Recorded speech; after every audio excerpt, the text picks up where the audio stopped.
You're listening to Republic Broadcasting Network because you can handle the truth.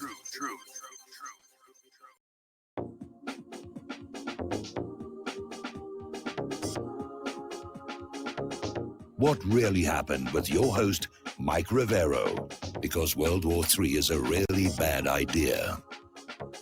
Here is your host, Michael Rivero. And aloha, America. Welcome to our show today. It is Tuesday, September 29th, 2020, getting toward the end of the month here. We have a lot to talk about today, and so we're going to get right on into it. I got a lot of news. We may be delaying opening the phone lines. Mike is in our control room, twiddling the dials, keeping us out of trouble, and he'll be answering the phone when we do open those lines. Obviously, big story is tonight is the first presidential debate over in Cleveland. Donald Trump just arrived on Air Force One. We don't know where Biden is at the moment here. And apparently Cleveland is a little bit nervous about what's going to go on. The police are swarming the debate site amid fears of riots when the debates get underway. Apparently stores are boarding up their windows. They're very concerned. The Ohio National Guard has been deployed to Cleveland ahead of the presidential debates. And the court system is prepared for an influx of arrests. So now, interesting little article coming out of Spiked Online saying that Trump is actually becoming more progressive than the left. And they're responding, of course, to all of this talk coming out of the leftists about how Trump is Hitler. And they even have placards showing Trump with a Hitler mustache. And commentators said Trump's rhetoric had ominous echoes of the 1930s, and they're still at it. But Trump is increasingly saying things the left ought to be saying on every issue, from race to freedom to revolutionary history. Donald Trump is now more progressive than the left that loves to hate him. All right. Now, President Trump's confidential tax records from 2005 have allegedly been leaked. They show he paid $36,142,505 in annual taxes. So that New York Times story was very, very selective. They came on out with the tax returns from years where he suffered huge business losses. Now, the Democrats are upset because they were looking for two things in those tax records. One, that Trump did something illegal, and two, that there was a link to Russia somewhere in there. And on both, they failed. It's a nothing burger. And, what Trump did was tax avoidance. And all corporations do tax avoidance. All Americans do tax avoidance. We all try and pay the least amount of taxes that we can under the law. And that's exactly what Donald Trump did. He did what any other businessman would do in the same circumstances.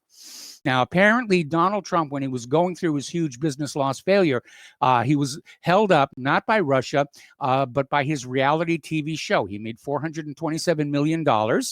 And apparently, the tax records show The Apprentice and endorsement deals with Domino's Pizza, mattresses, and laundry detergent gave him that lifeline after the huge business losses. Now, it's come on out that Joe Biden used a loophole to avoid paying payroll taxes.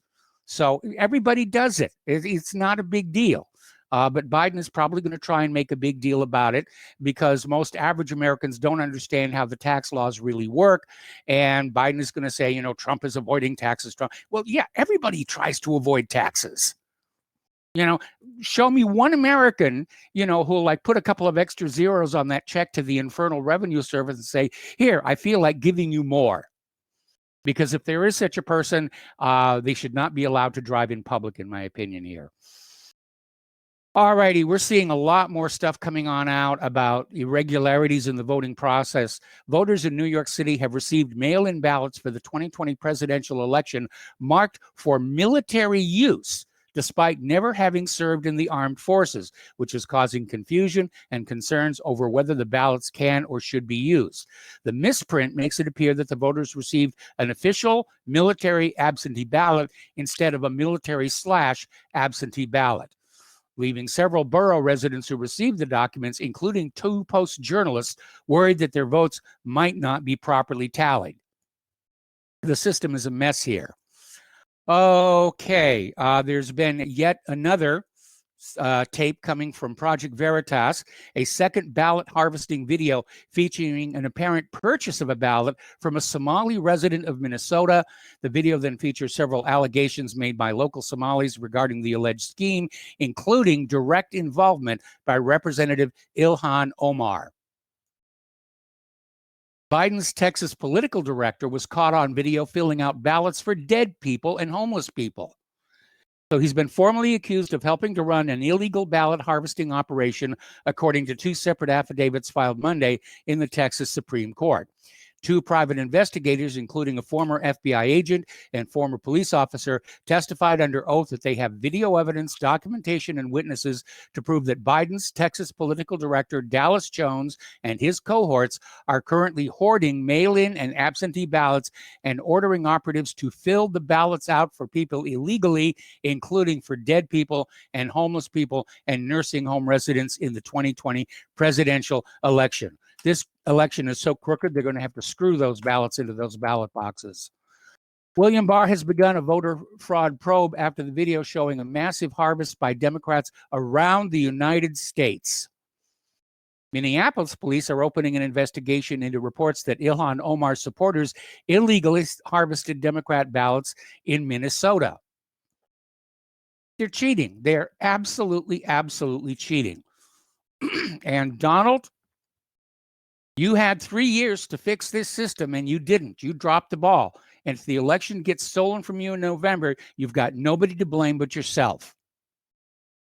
Now, Donald Trump is slamming CNN for their sick and totally ridiculous report that he wanted his daughter Ivanka to run as his VP in 2016.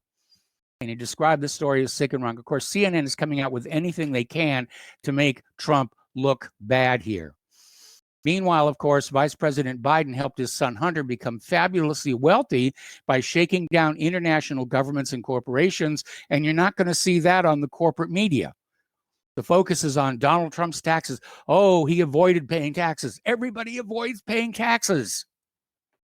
You use the laws that are out there to reduce your tax obligation. It's perfectly legal to do so.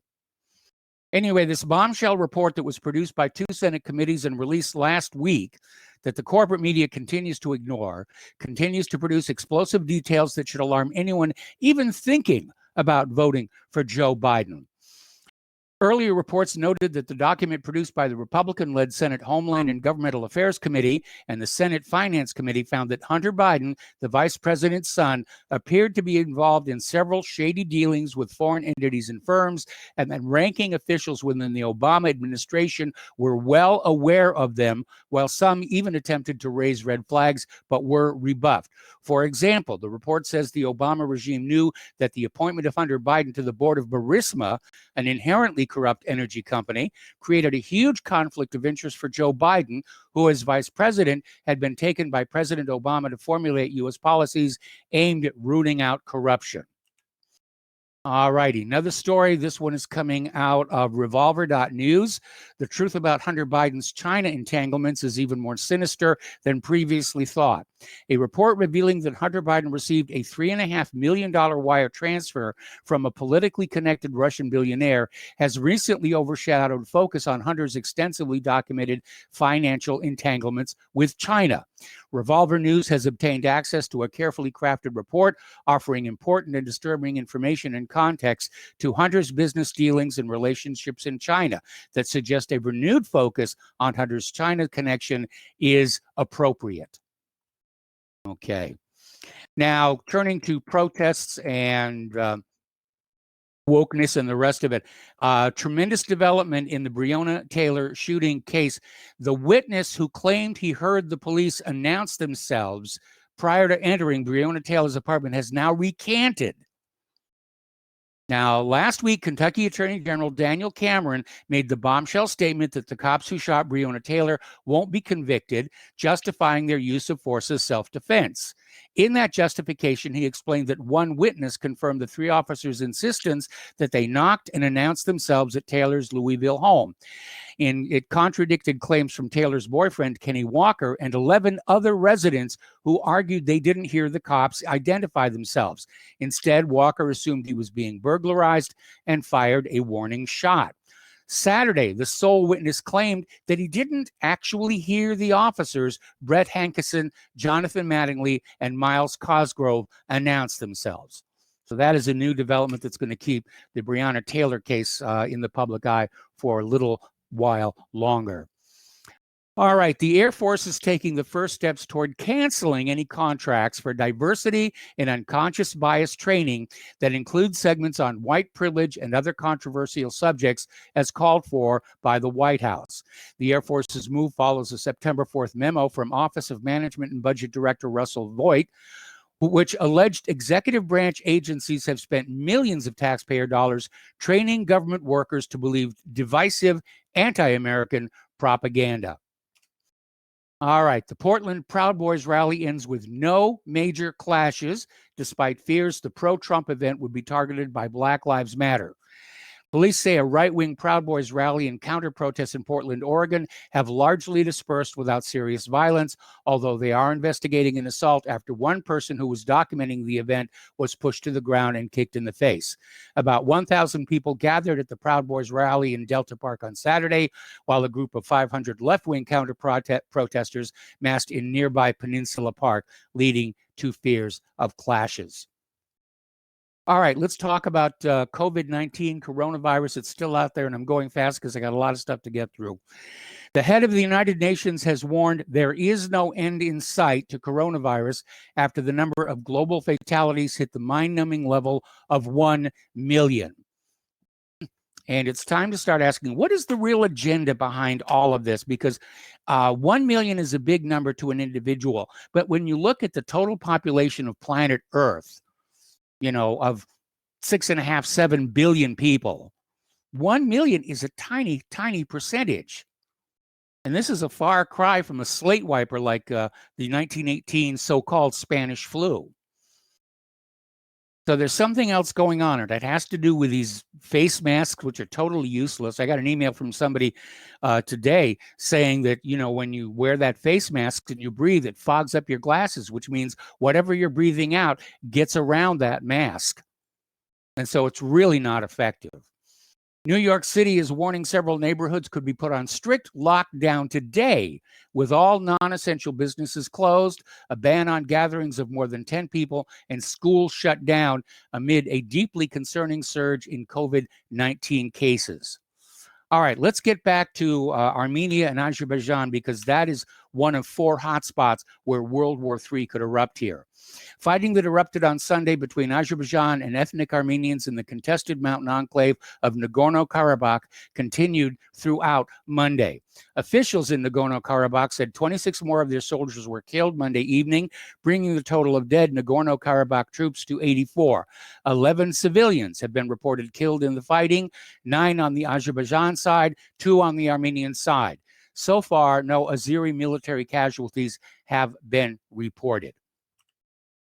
Armenia and Azerbaijan, both post-Soviet states, have been locked in a territorial dispute over Nagorno-Karabakh for decades. Now, Azerbaijan is denying reports that Turkey is sending Syrian mercenaries into the fight.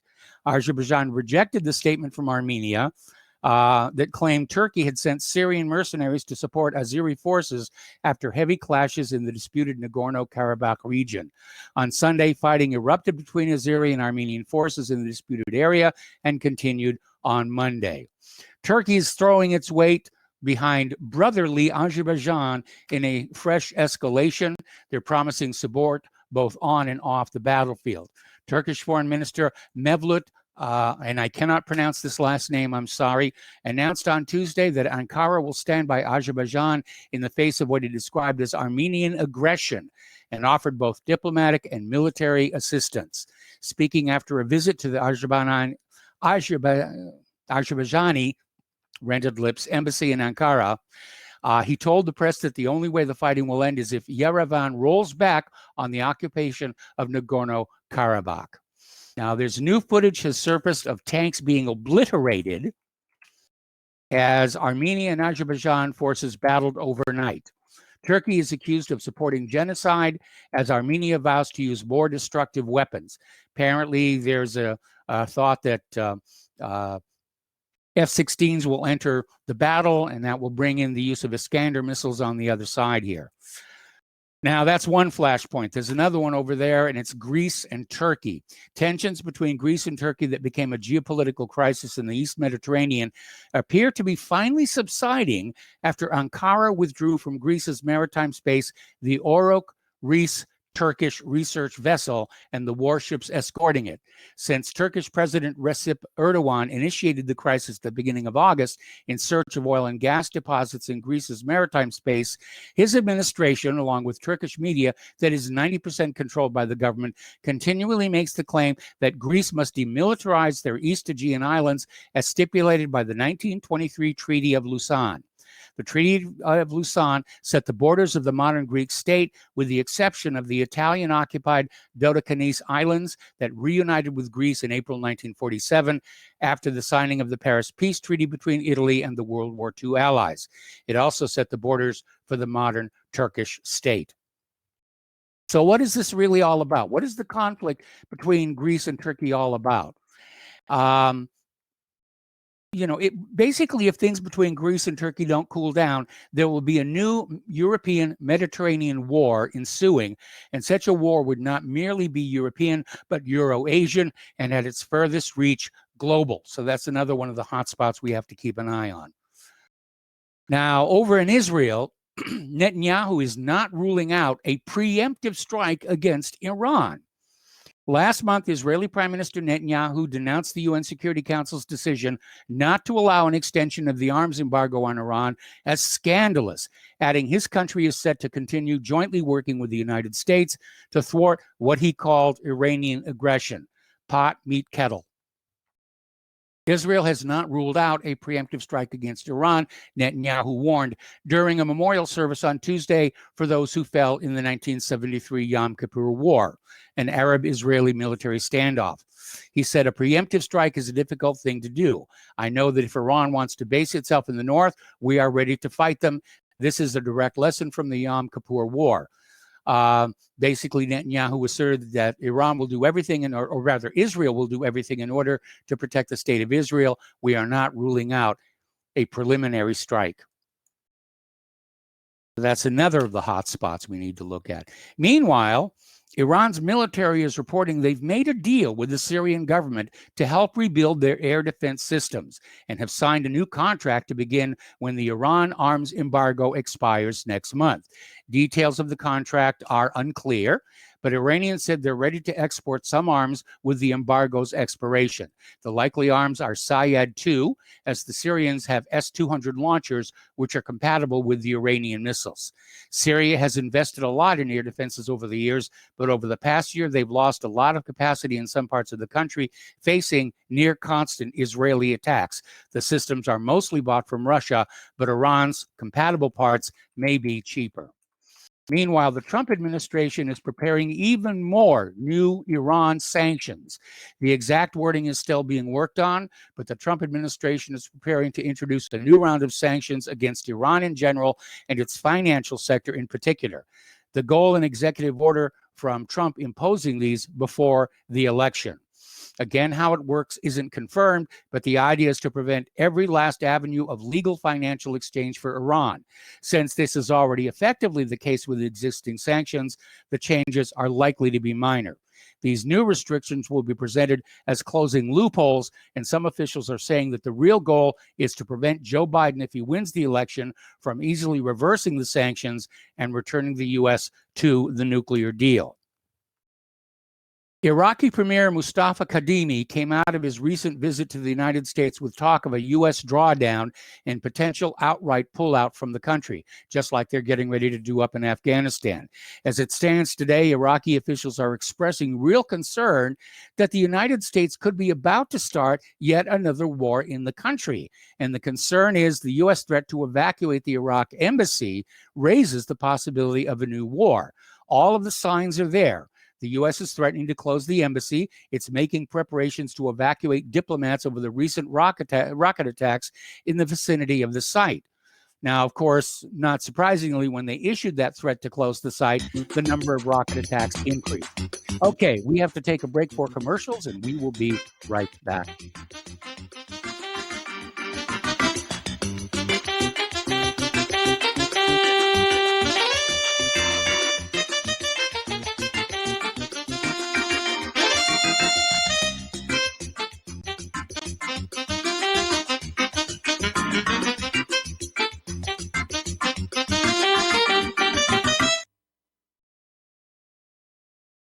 and gentlemen, J.R. Moore here.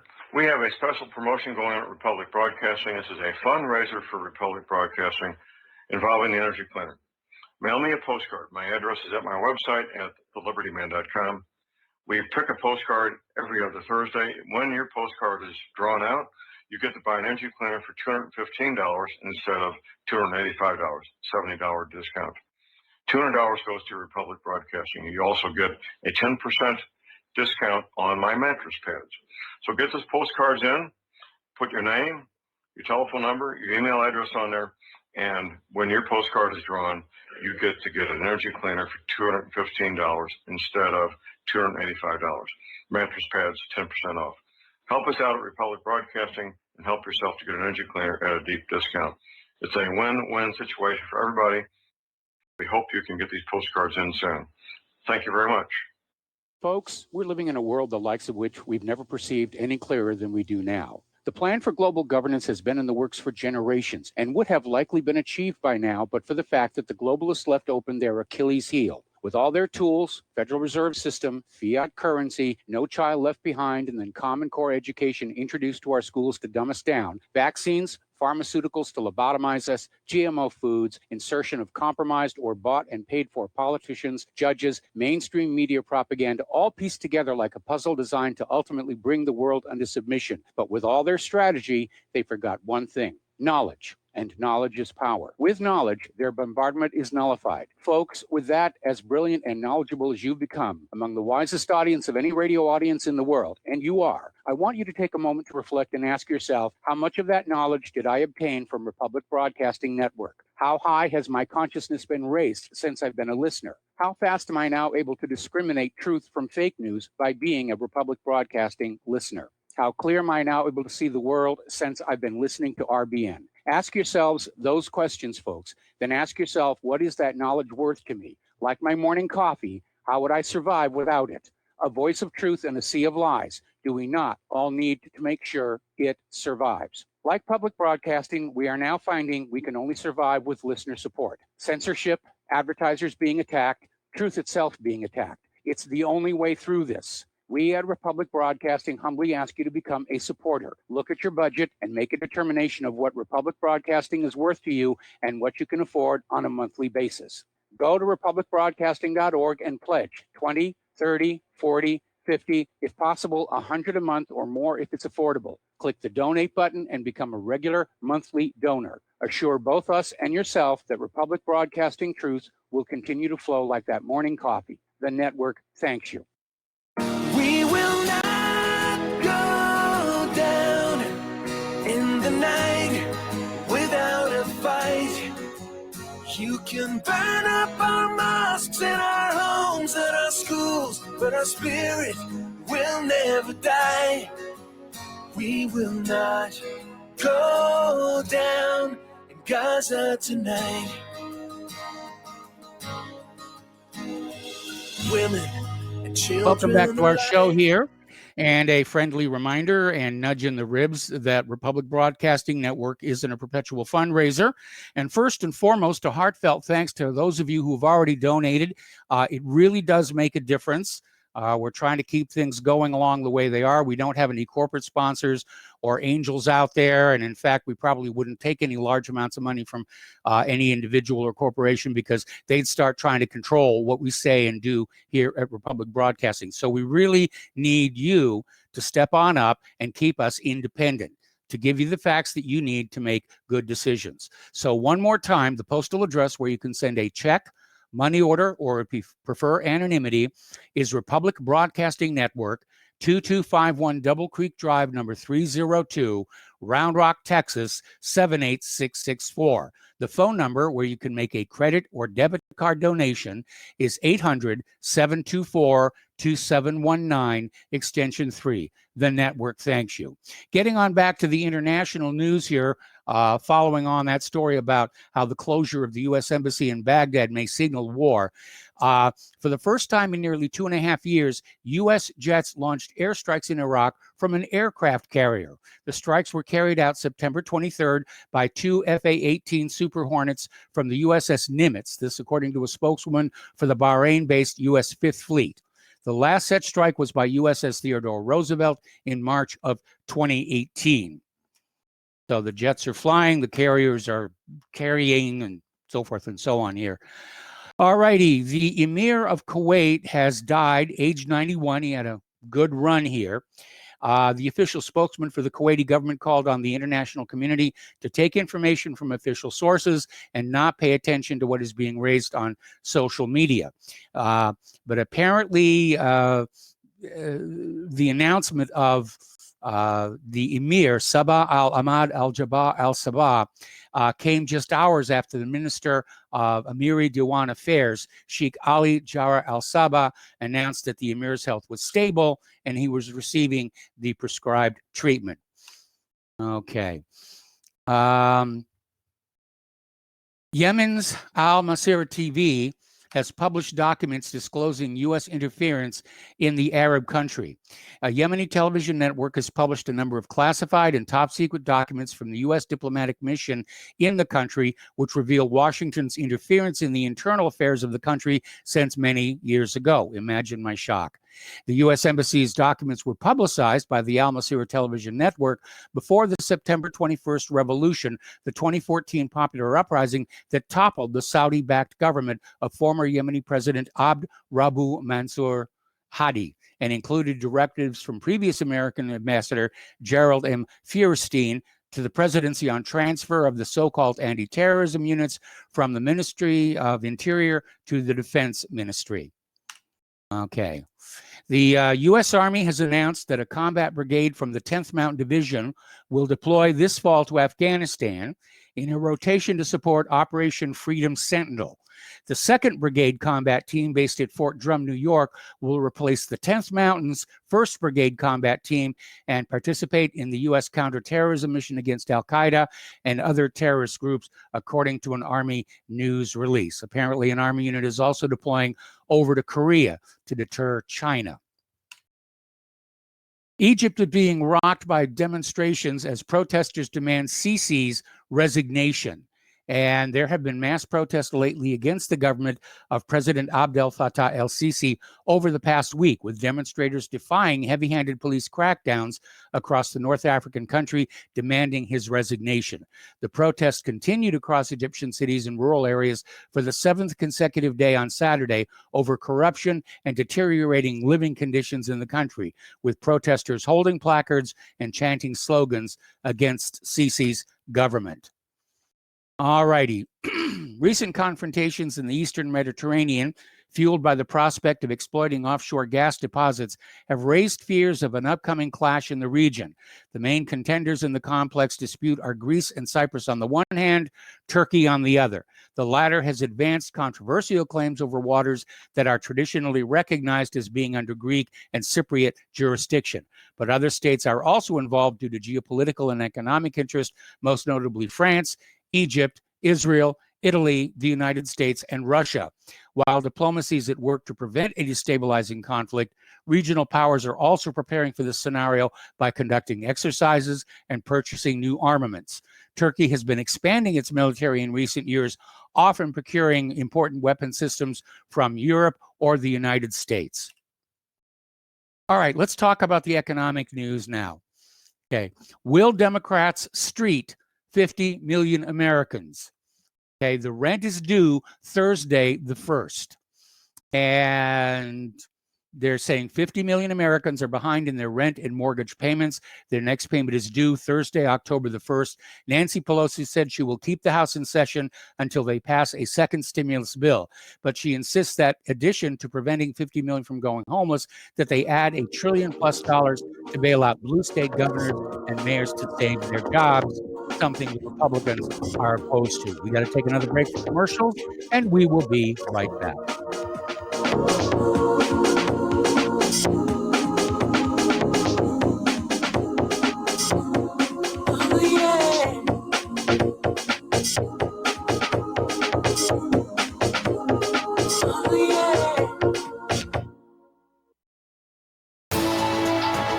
You are tuned in to the Republic Broadcasting Network. Visit our website by going to republicbroadcasting.org.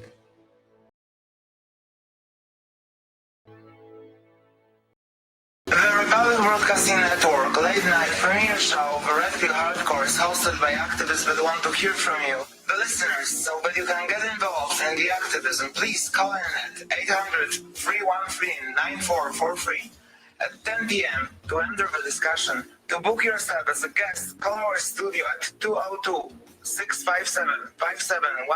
or contact RBN staff.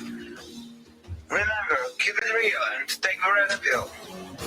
So, you love talk radio? Then you'll love TalkStreamLive.com. TalkStream Live is always on, 24/7, with the best streaming talk shows. Find your favorite talkers and discover some new ones. It's free, readily available online or on mobile with any smartphone or tablet. Finding your favorite talk shows all in one place has gotten a whole lot easier. Just go to TalkStreamLive.com. Be sure to download the free apps from Google Play or the iTunes App Store. Is your property a financial burden and causing you grief? Have you tried to sell but can't find buyers? Or are you just too busy to sell your property? Don't worry, we have the right solution for you. We buy properties as is, with cash, close in 30 days, and pay all closing costs. Our service is ideal for property owners who are in pre-foreclosure, have high-end repair costs, experiencing financial hardship, going through costly divorces, are relocating, need cash for retirement, suffering family loss, or have tax liens. Whatever your situation may be, we can help you sell your property and get the money you need. If you own a single-family home or multiple family units, call us for a free consultation at 888-910-1037. That's 888-910-1037. Or visit our website at cachingproperty.com. That's cachingproperty.com. Sell your property fast and leave all your worries behind. Extend your life with Extendovite, a 7-herb combination made from garlic, cayenne, bilberry, hawthorn, ginkgo biloba, valerian, and milk thistle. Each herb was chosen for their abilities to help improve irregular heartbeats, chest pain, lower cholesterol, as well as normalize blood pressure and clean and strengthen arteries, plus much, much more. Doctors have taken people off of some or all of their pills just because they believe their patients got better while taking Extendovite. Get the dependability of Extendovite. Just see how you feel in 6 months. A 2-month supply of either capsules or liquid is only $69.95 plus shipping and handling. Call 1-877-928-8822. That's 1-877-928-8822 or visit heartdrop.com. Extend your life with Extendovite.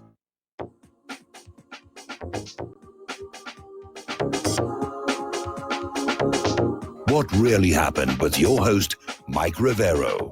Visit us online at whatreallyhappened.com. Here is your host, Michael Rivero. Welcome back to our show here. We're going to go ahead and open up the phone lines and grab a pen and paper because we have a second phone number to use. If you can't get through on the toll-free line of 800-313-9443, you can reach us at area code 512-248-8252. And I'm sorry it's not toll-free, but we're still dealing with some of the issues with our toll-free lines here. So let's go to Nick in Clearwater, Florida. Hello, Nick. Welcome to the show. What's on your mind? Mr. Rivero, good to be on your show, man. I just want to say real briefly, I think Trump is good for us, if only in the respect that he cleared up the morale and got rid of some of this political correctness that's been killing us. I'm 54, about your age, and it's been a tough sled all the way, you know. So, my cousin Dave, he was a guest on your show before. So, good job, man. You guys are invaluable to me and a lot of other people. And just wanted to say thanks, man. Okay. Well, thank you very much for the kind words. Thank you very much for the phone call. And we're going to go ahead and get back to the news now.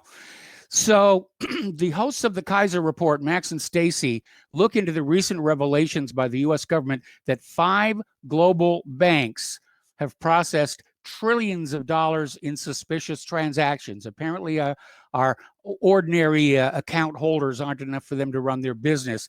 So they're doing business with some very, very shady individuals and governments. According to the U.S. Department of Treasury's Financial Crime Enforcement Network, those institutions are the Bank of New York Mellon, Deutsche Bank, HSBC, JP Morgan Chase, and Standard Charter. We're going to go back to the phones to Mark in North Carolina. Hello, Mark. Welcome to the show. What's on your mind? How you doing, Mike? Hey, Mike, I had to call today after yesterday, all right? After I heard both Tom and Miles, all right? I tried to challenge Miles, but evidently he didn't feel like debating. By the way, I think debating is a good thing. I think you should encourage it more with more people. I think it actually adds to your show. It doesn't detract. Okay, so I've heard somebody say it detracts. No, I don't think it detracts at all. But anyway, first of all, let me tell you something, both of you guys, Tom and Miles. First of all, I think it was Miles who said I was a Bernie Sanders supporter. No, Miles, it was not a Bernie Sanders supporter. I was a Tulsi Gabbard supporter because I'm tired of all these wars and interventions. We see examples of them still going on now, especially in the Middle East. Okay. I did say that I'd vote for Bernie under certain conditions if he was the nominee. But he disqualified himself, as far as I'm concerned, when he started his nonsense, pointing his finger towards Putin, saying, you're not going to do this to us, Putin. The nonsense he said. He told me right away that Bernie's more of a neo-lib than he is really of a socialist. Okay, neoliberal. Mm-hmm. And the other thing is, when we talk about Trump's record, you just mentioned, Tom said something really silly yesterday about his golf game. I don't even play golf. I'm totally bored with it. I don't even know how it's scored. I don't watch it. I don't play it. I don't do anything of it. Me too. One of the most boring imaginable. I do, however, play chess. I'm pretty good at it. Unfortunately, I don't have a lot of people that play it, so my skills have probably deteriorated somewhat, but I think they'd come back if I had more people to play it. And I know what a chess player is. I used to play a lot of chess here, but then I quit when my smartphone started beating me all the time because I won't accept that kind of upstart behavior from an appliance. Okay. Oh, you actually played your own phone, huh? Yes. But anyway, the fact of the matter is you can tell Trump is no chess player. He's not very bright. You just said it before about what he did to his own election chances by allowing this criminal activity to take place in the voting system. Mm-hmm. He also, like I said, he's appointed some of the worst people imaginable to both his cabinet and the government as a whole. One of the reasons he's had so much trouble now, he put the worst type of neocons and even neoliberals in there. And he didn't actually stab, but he threw under the bus the man who would have been the best man for his administration completely, and it was Mike Flynn. All right? Yes. Second of all, I do say some good things. And by the way, Miles, TPP was the Trans-Pacific Partnership that Trump almost immediately pulled out of. It's not something that's around today or something like that, or that he pulled out in the future. No, he pulled out right away of that. Okay, and it was, and I say that's good. Yes. I also think it's good that he got up the climate accord, and I think it was great when he said he was going to get us out of Syria. But then the next day, Netanyahu, his boss, evidently convinced him not to get out of Syria, instead to make like we're taking their oil instead, which is thievery at the very least. Yes. Right? The other thing is, of course, what he did when he bombed Syria. There was no reason for it. And then said he was eating a piece of chocolate cake while he did it. I don't find that funny at all. I find that was disgusting what he did. And it could have gotten us into World War III. Yes. If you'd been a more, let's say, hotter tempered type of guy, we could have been in World War III right there. So Trump is not good at all as far as being a president. He's horrendous. But again, I'll have to vote for him, not because I'm not trying. I'll have to vote for him because the alternative is even worse. Yes. Biden and Harris are unacceptable. The other thing is, too, I'm going to vote straight Republican in North Carolina this year, not because I'm a Republican, I'm an independent. I hate both parties, and I wish both parties would disband and we'd get something else. Maybe even get rid of political parties like the Founding Fathers wanted to. But the reason I'm going to vote straight Republican ticket this year is because of the mandatory mask laws. This bum who's the governor of North Carolina, Cooper, put into effect, and he still hasn't completely unlocked the state. And on top of that, he vetoed a constitutional carry law here in North Carolina, where you wouldn't even have to go to the government to get a permit or anything else. You just could carry a firearm, which many states already have. I'm not sure of Indiana. Indiana might even be one of those states, but there's quite a few states that have it. Okay, I know Missouri has it. I think even Maine has it, and Vermont has it. Even though, Vermont is a highly liberal state. So the fact of the matter is also, tried to compare me with Dustin, not you. I think it was Tom that tried to compare me with Dustin. Well, let's put it like this. I don't disagree with Dustin and everything. On foreign policy, me and Dustin are probably right on the, we're together there. I agree with him on most things on foreign policy. Yeah. Okay, I don't think we should have troops anywhere in the world. I think we should close all our bases. I believe in America first. Take care of the problems in this country. We have no business in all these places. Okay? So, yeah, but where I disagree with Dustin is when he comes up with his cockamamie theory about the about masks. Think it's a good thing to wear masks, and on top of that, believing all the COVID-19 garbage that they're putting out. I told you my friend got it right. I told you last week. Yes. And he works in that prison there that I used to work in, 12 hours a day, and wears that mask for 12 hours. Him and everybody has to work. So obviously it didn't protect anybody because a number of officers have come down with it, and a number of inmates have come down with it now. All right? And he got that oxygen thing that's, what do you call that deal there that you put in your finger? And he wanted to see for himself. He took it, it was 97, and then he put on a mask for 15 minutes, and it went down to 91. Okay? So, I mean, that tells you right there, and I've seen this before, by the way, on various things on the internet. Yes. Including medical personnel. It shows how you're deprived of oxygen by using those masks. So it's very possible that whatever virus he's gotten and these other people have gotten has probably very likely been caused by the mask. Not that the mask helps. It very likely caused it. It certainly doesn't lower your immune system. No doubt about it. I have to wear when I go to a bunch of stores now for a few minutes, and it's disgusting just for a few minutes. So I can just have to sympathize that people got to wear those things for hours. And they tell me, I talk to them, and they tell me how disgusting it is. And they know that it's for nothing. They know they're being played. Okay, more and more people know this virus is a scam. There may be such a virus out there, yes, but it's not it's not the Black Plague. All right, you don't have millions of people dying in the streets. All right. This is just, it's not like Biden says 200 million people died. That's up from the 120 million he said before. But then again, this is where I'm saying this man has no business anywhere close to the White House. You imagine him on his finger on a nuclear button? No. Thanks, but no thanks. But anyway, that's all, pretty much what I want to say to Tom. And, Mom, you guys are free if you want. If it's okay with Mike, you're free to call now and, argue with me. I don't care. I'll take y'all on. I'll take you. I'll take Tom, Miles, and Dustin. If y'all want to come on. We do try and avoid that situation because, I get a lot of emails saying that this is turning into the Jerry Springer show, and I would really like to avoid that.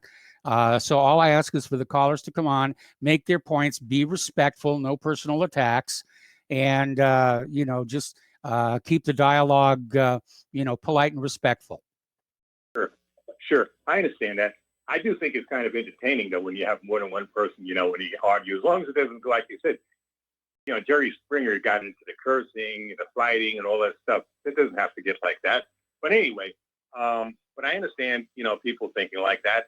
But anyway, I do hope they call after this. I'd love to hear what they have to say. But I don't see how you can beat my argument, either of you guys, because Trump is not a good president. He's horrendous.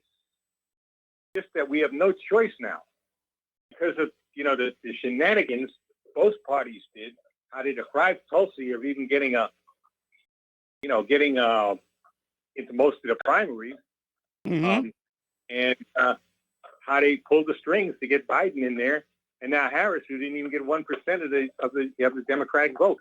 I'm not a Democrat. I'm not a Republican. I hate both parties, Mike. I really do. Yes. I'm only going to vote totally Republican this year because of these mask laws and because of the gun laws. I'm conservative on some things. I'm liberal on others, and I'm middle of the road on others. On certain economic issues, I make Bernie Sanders seem like Ronald Reagan, like a Reagan Republican. Okay, on certain economic issues. Okay, I tax the out of these billionaires. It's up to me because they caused most of these problems. They're predators, and they buy and sell everything, including the government officials that are supposed to represent we the people. I tax their wealth. I mean, there wouldn't be anything like Jeff Bezos would not be a multi-billionaire if I had my way. Mm-hmm. He would barely be a millionaire. Okay, the same thing with Zuckerberg, the same thing with Bloomberg, the same thing with any of these guys.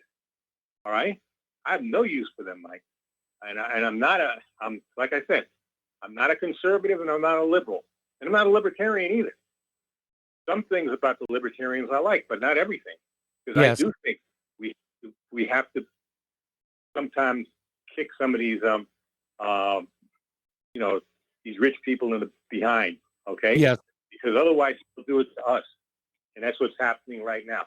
That's what a lot of these globalists are. They're not socialists. They're predators, predatory capitalists, and many of them are Malthusians who want to basically do away with the majority of us. And that's all I got to say.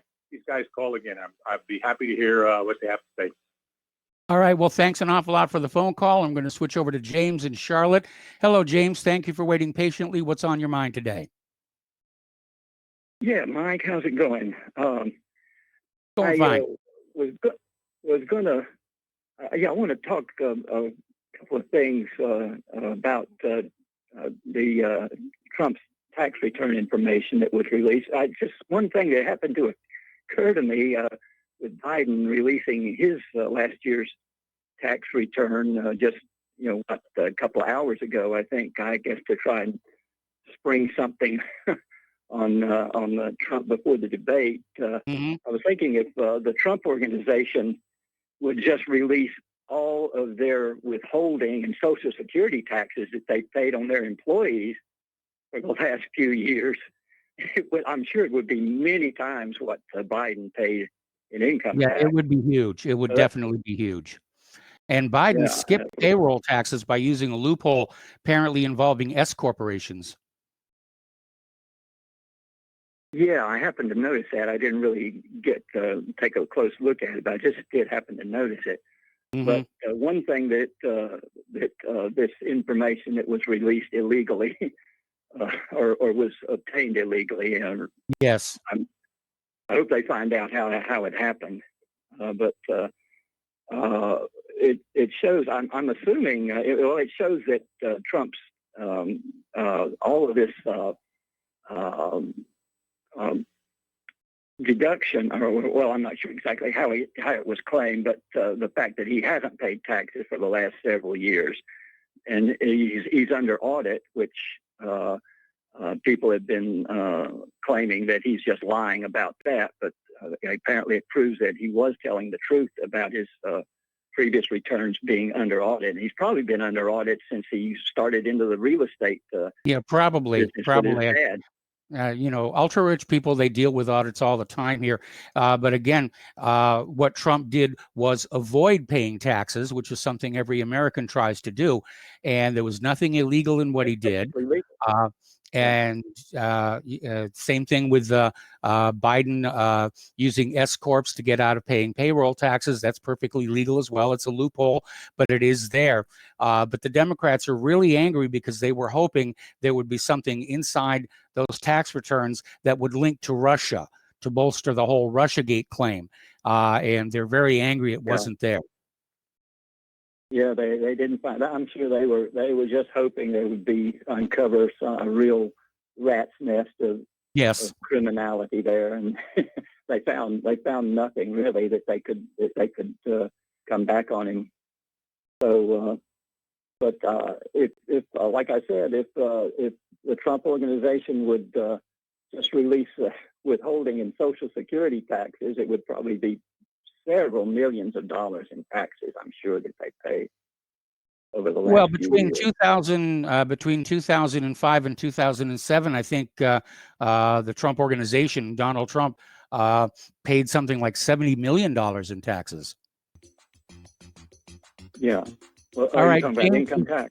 Yeah, James, we got to let you go. We got to take a break for commercials. We got more callers waiting on the other side. We'll be right back.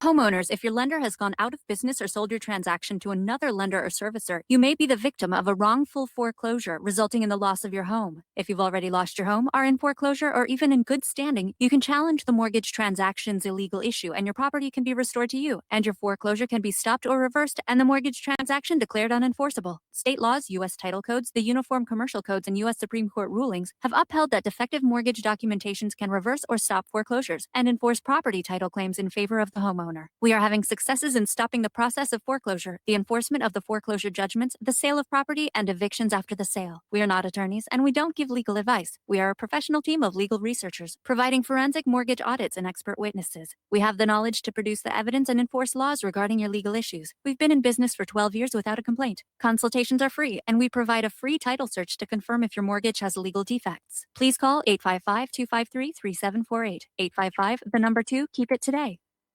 Hey gang, Patrick Slattery here with an important message that is pertinent to anyone who shops for groceries, eats food, or just has an inquisitive mind like myself.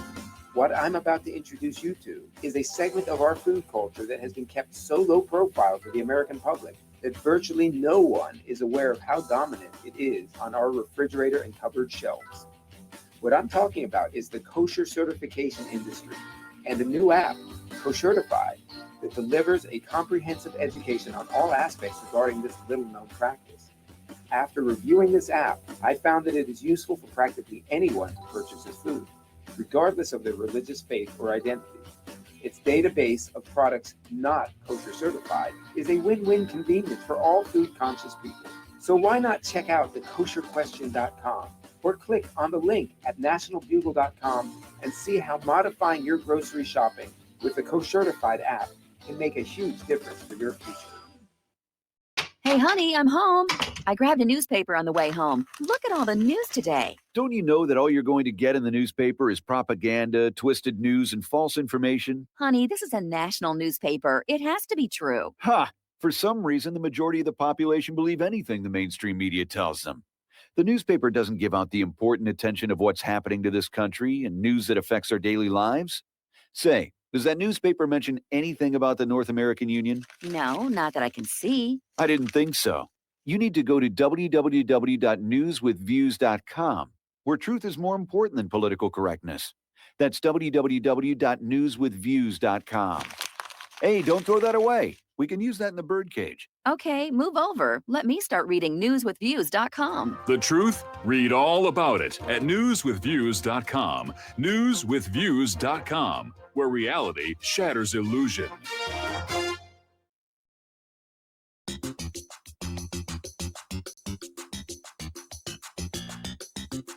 Welcome to What Really Happened Radio. Visit us online at whatreallyhappened.com. And now, set your eyes on the future and let's consider what really happened. And welcome back to our show here. We're going to go right back to the phone lines here to Mitchell in Memphis. Hello, Mitchell. Welcome to the show. What's on your mind? Hey, Mike, what's going on? Listen, I wanted to say something in response to what Mark in North Carolina was talking about. Okay. You've got these two guys, Tom and what's the other guy's name? Miles in Maine. Yes. And if anyone so much as makes a comment about not liking Trump's shirt, these two guys come out and berate them to a fare thee well on the radio. Mm-hmm. The thing about it is that it is getting ridiculous. I mean, these two guys, you give them like 10 plus minutes apiece. Yesterday, I think on yesterday's show, they had a combined time of 20 to 25 minutes. If your show is 2 hours, you take out the commercial breaks.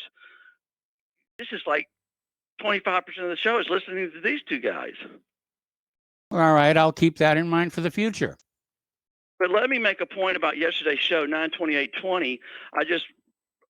It was very disgusting to me. I wrote this down here at 1:15:39. The phone call starts at 1:19:57. By the way, this is Miles in Maine's phone call. All he did was lay into Mark in North Carolina. Yes. At 1:19:57, evidently Mark tried to call in to challenge Miles. Yes. And Miles decided, no, I don't want to talk to Mark. that's like as That's yellow a as it prerogative. gets. I can't force them to talk to each other. Prerogative, but it's my prerogative to say that he's a coward. But the point is that he said that he would rather not have a discussion with Mark, and he didn't want Mark to come on. Okay, so then he went on for another 5 minutes from 1:19 to 1:25. He goes on to at one point start berating Mark again. Well, the thing is, Mike, I can kind of understand why Miles didn't want to debate Mark, because if we go back to what really happened, Mike Rivera, Wednesday, 8/12/20. Mm-hmm. News analyst calls. Okay, we go back to Ron Gibson upload. We go to 1:17:25.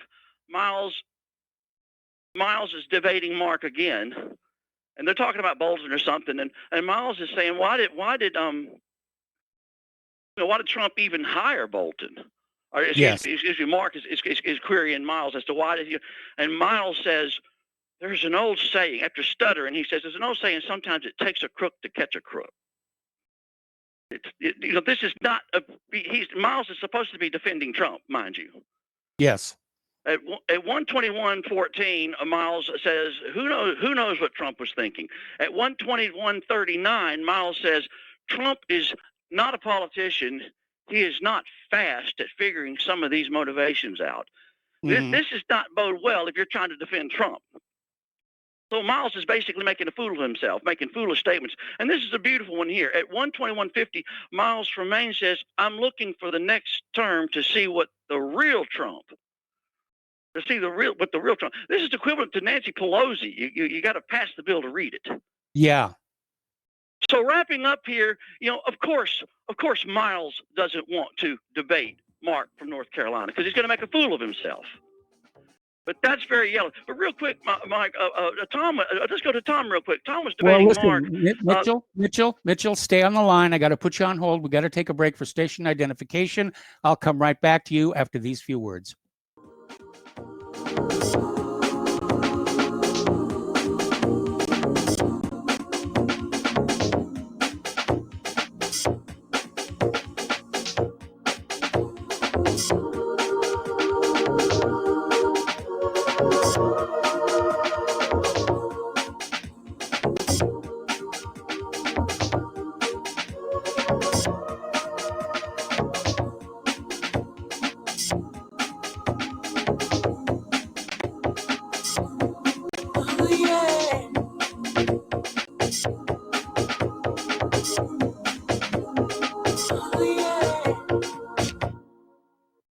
Homeowners, are you in foreclosure, expecting to be served with a foreclosure lawsuit, or suspect your lender has coerced you into an illegal mortgage transaction?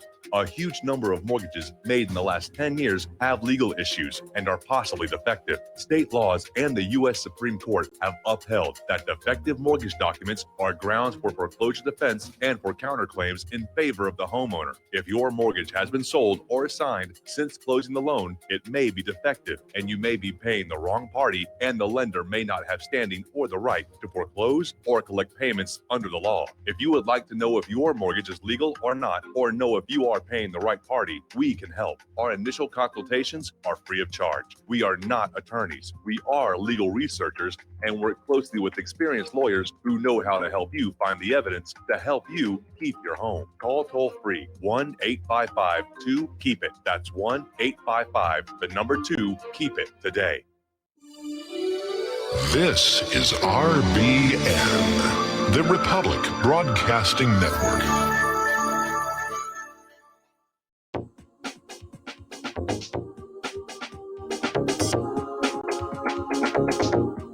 What really happened with your host, Mike Rivero. You're listening to the Republic Broadcasting Network, where you'll find out what the Fukushima's going on. And welcome back to our show, hour number 2. The phone lines are open, 800-313-9443 or 512-248-8252. We're talking with Mitchell in Memphis. And Mitchell, you said you had one more point you wanted to make.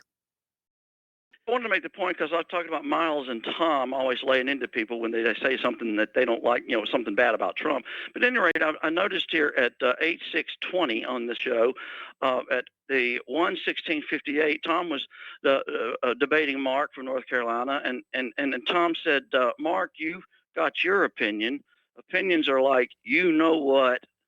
Everybody has one. So, some scatological, that may have been funny if I was in the 6th grade, Tom. But at any rate, Tom does say a good thing here. He says, but I'll fight for your right to say what you've got to say.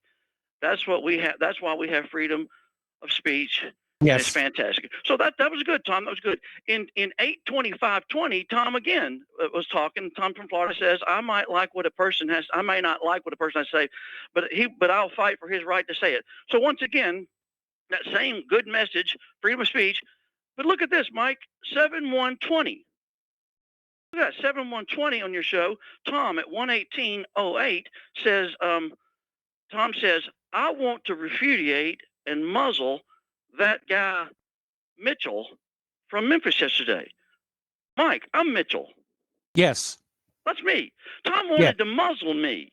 Tom wanted to muzzle me. So he talks about he'll fight for the freedom of people to have freedom of speech. But there on 7120, he wanted to muzzle Mitchell from Memphis because I was asking a question about if we have a delegitimized government that's broken the social contract, can you really be a citizen of a government that doesn't really exist legitimately? That's what I was asking Tom and the other callers. But wrapping up, we'll conclude. We've established now that at best, Tom is a hypocrite. And at worst, we would call him a liar. And now we've established that Miles from Maine wants to lay into people, and when the person calls him and says, I'll challenge you, he says no. So Tom's a liar, and Miles is yellow. But real quick, the last thing I'll say, I want these two guys to answer these 3 questions if they can, because they're going to lay into me, big deal. But answer these questions, Tom and Miles. Number 1, has the social contract in America been broken by the government? Question number 2, do the individuals in positions of power in government possess legitimate political authority? And number 3, has the U.S. become despotic? Has the U.S. government become despotic, and should it be thrown off as recommended in the Declaration of Independence? Why don't you two guys answer that question for me, and let's get down to some serious business. Thank you, Mike. All right. Thank you for the phone call. Let's switch over to Joe in Tennessee. Hello, Joe. Welcome to the show. What's on your mind today? I don't know what to say after that phone call. I mean, that guy does his research. He kind of scares me. I might say something, and then you'll get a 2 minutes past 5 on 1672. But anyway, I'd like to make franchise for that caller. I mean, he's pretty talented at research, and I'll give him that. But I want to say one thing just about, callers wanting to debate you when you make a call. And I had Mark do that to me the other day, and I really didn't mention Mark by name. And I was polite, so I let him come on, but I never got to get what I wanted to get out. So I just think that maybe that's, I don't blame Miles for not taking a call while you're, because you're in your zone and you're trying to get your message out and you don't want to be kind of interrupted. So I don't consider it cowardice on Miles' part at all. And I like Miles. I like everybody. I mean, so that's the way I feel about it. Just because you don't want somebody coming in on your call doesn't mean you're a coward, because I ended up, by the time that call was over, I never got to talk what I wanted to talk about. So anyway, but tonight's the big debate. And I think that doesn't matter as long as Biden doesn't poop his pants or faint or something, the media is going to say he won.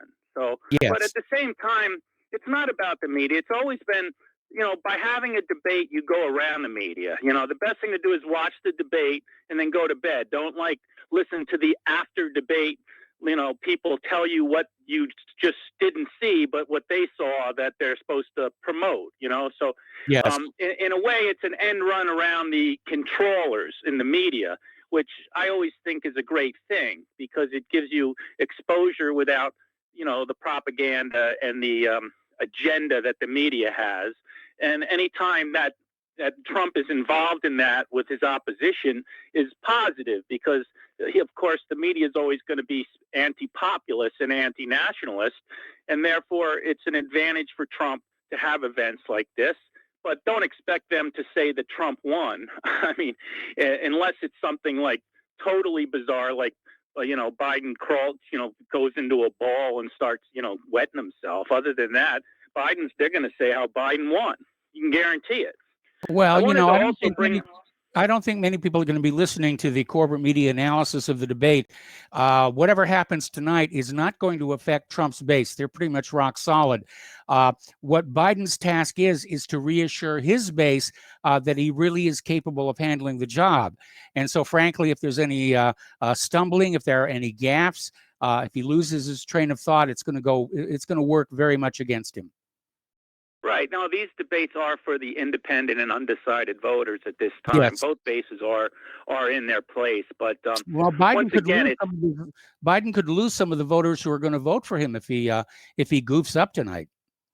Oh no, but like I said, it'll be interesting. What I'll be watching for is the after effects of how that gets spun, because it's interesting to watch. It's any debate, I watch it and then I watch, okay, because I know the angles that these people have. It's kind of like the way they're attacking Amy Coney Barrett because of her Catholicism, and it's interesting because they don't attack Joe Biden for his Catholicism or Nancy Pelosi because they're not really Catholic, and they're not really, they're Catholic in name only. I mean, but you can't be a traditional Catholic and God forbid that, the knives come out. And I was pondering it today and I realized that, the Catholic Church is one of the few institutions that, protected European civilization from being dominated by the Jews for hundreds and thousands of years.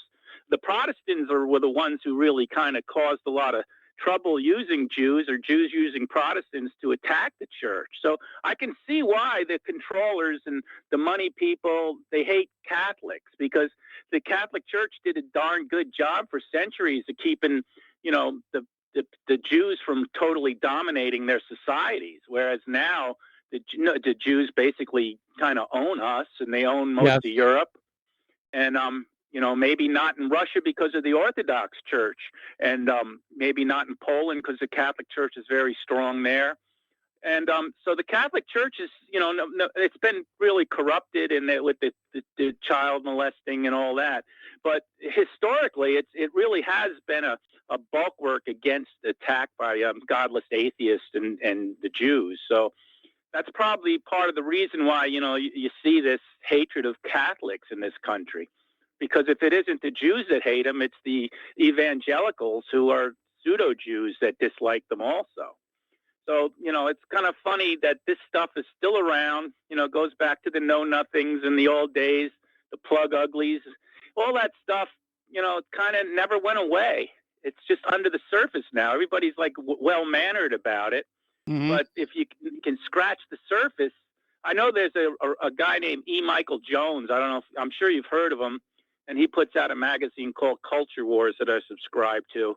And he's really big on this kind of stuff, like the culture. And he names names. He goes about the Quakers and how the Quakers get in league and try to destroy the Catholic Church. And it's very interesting about how they use blacks to destroy Catholic neighborhoods, because Catholics started getting a lot of power back in the 60s and elected a president, Kennedy.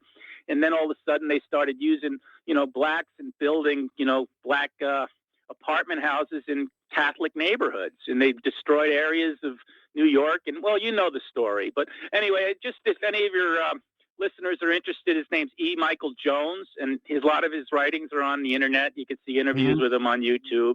And this whole Catholic thing is kind of important, that to see it come out like so in your face.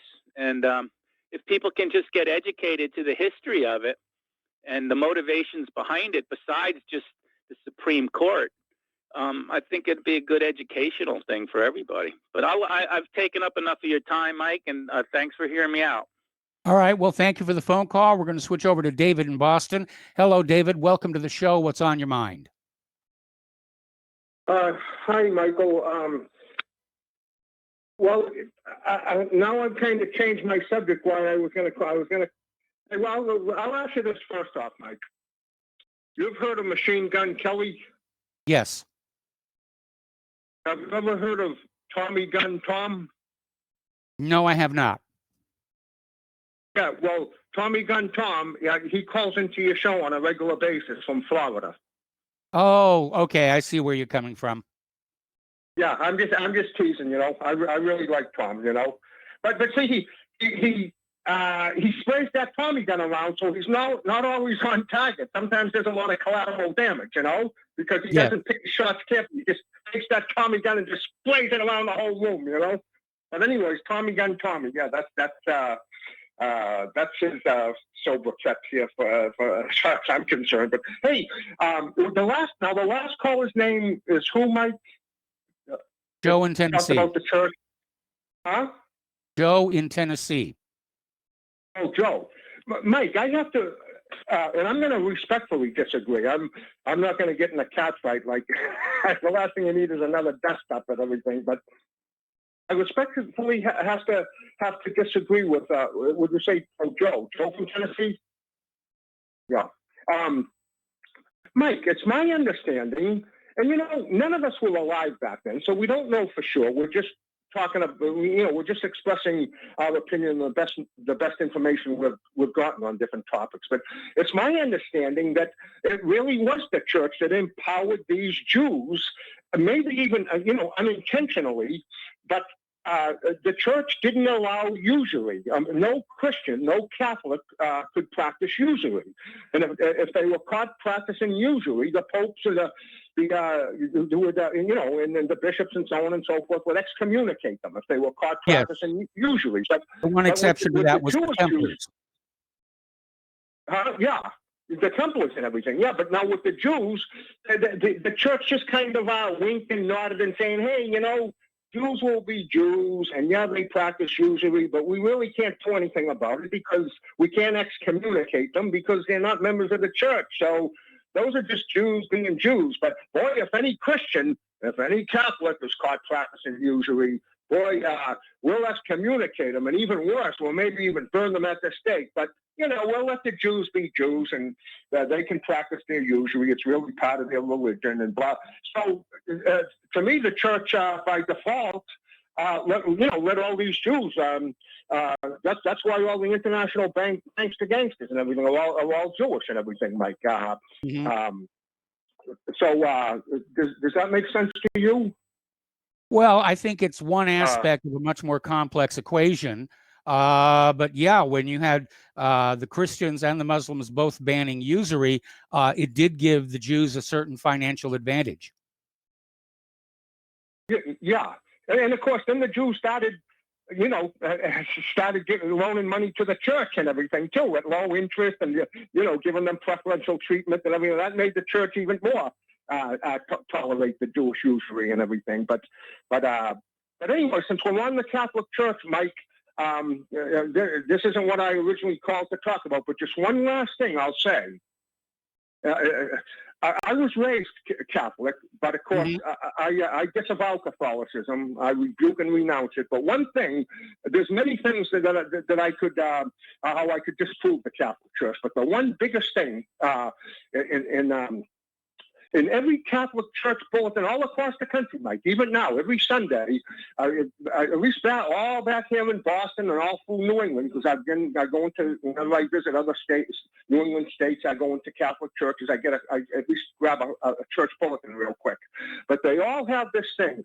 If you suffer from celiac disease, and you know the celiac disease is gluten intolerance, Yes. Please let the priest know, and special arrangements will be made for you to take Holy Communion privately and everything. Well, Mike, those SOBs, all through the Middle Ages, they put literally millions of people to death.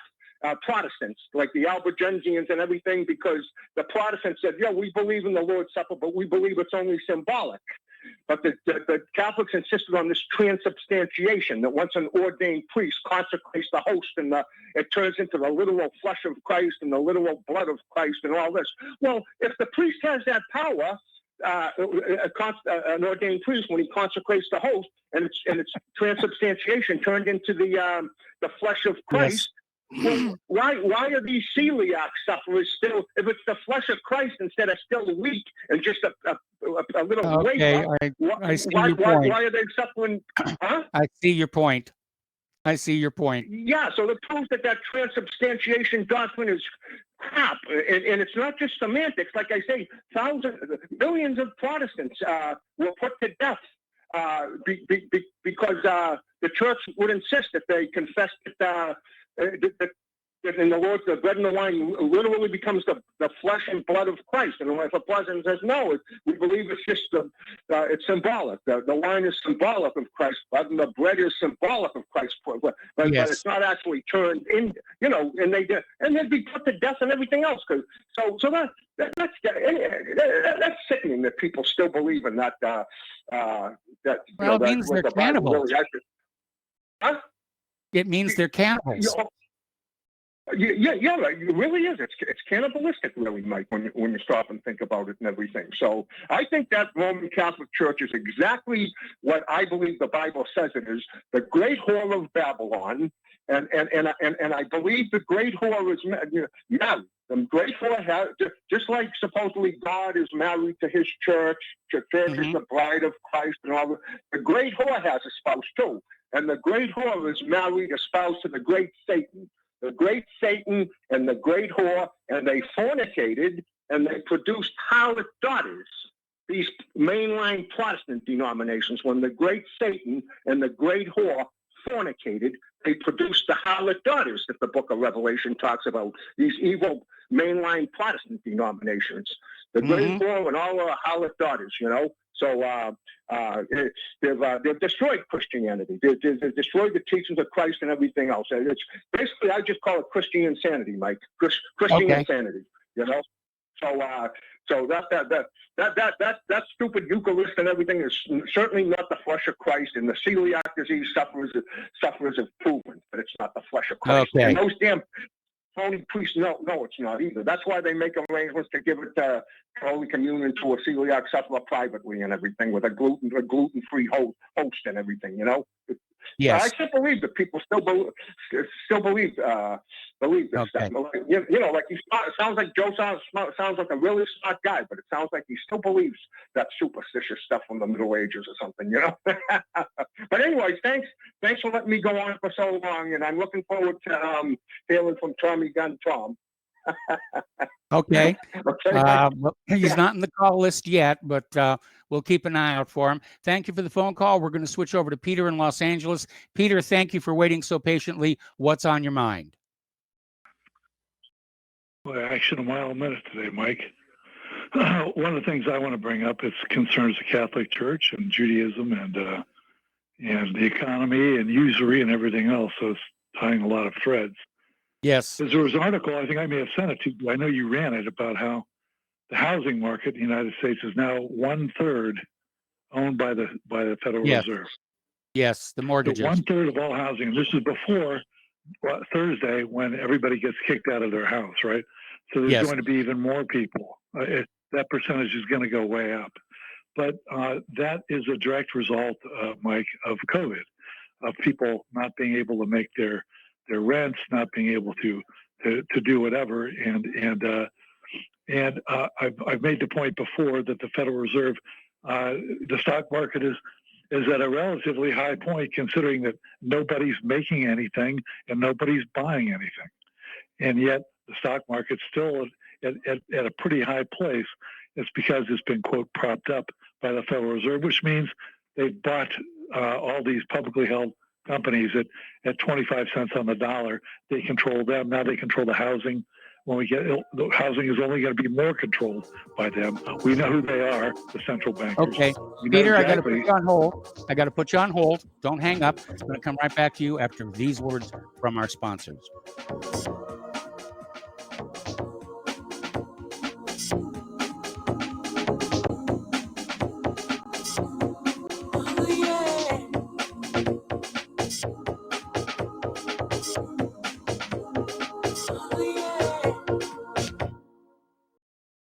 What would you say if I told you we have a new tool that will increase production and lower maintenance costs for your meat processing company? And it would pay for itself in just 6 weeks. When pigs fly! The new EaseOff Model Easy 4 replaces old spring-style carcass droppers and is faster, safer, and more reliable. The EaseOff lowers or lifts 1,000 pounds to or from your rail automatically using our remote control. Sounds expensive. Can I afford it? Can you afford not to try the EaseOff? It installs fast with just 3 bolts in place of your current dropper. The effortless operation will reduce fatigue and injuries, speed up your line, eliminate downtime, and increase profit. How can I order my EaseOff? Go to easeoff.com, EAZEOFF.com, and hurry because we are offering $200 off on the new Easy 4 for a limited time. Easeoff.com. We make pigs fly. Cows too. EaseOff LLC, Summersville, Missouri, 417-932-6419.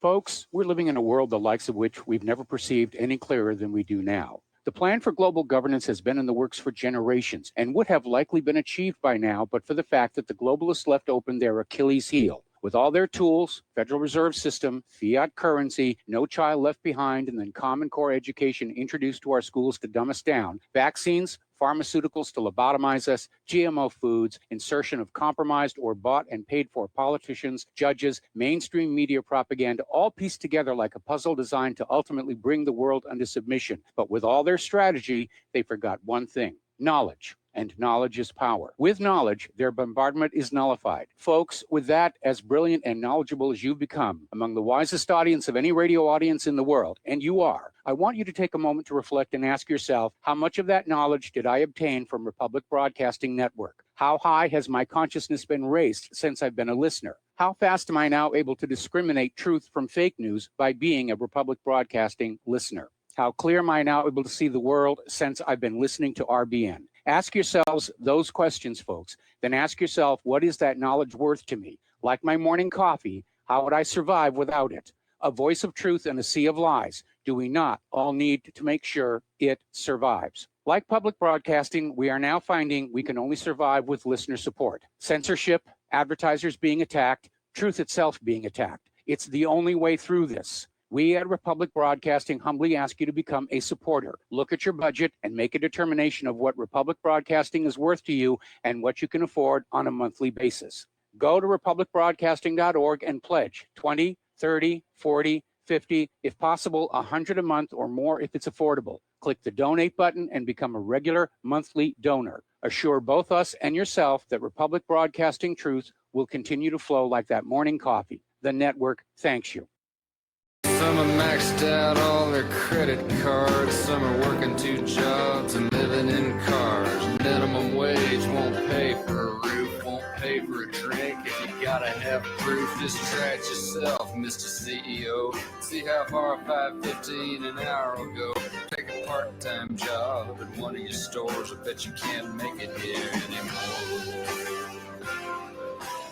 Welcome back to our show here. And again, a reminder that the postal address to send a check, money order, or if you prefer anonymity cash is Republic Broadcasting Network, 2251 Double Creek Drive, number 302, Round Rock, Texas, 78664. The phone number where you can make a credit or debit card donation is 800-724-2719, extension 3. The network thanks you. We're going to go back to the phones. We're talking with Peter in Los Angeles, and you were talking about the economy, I think.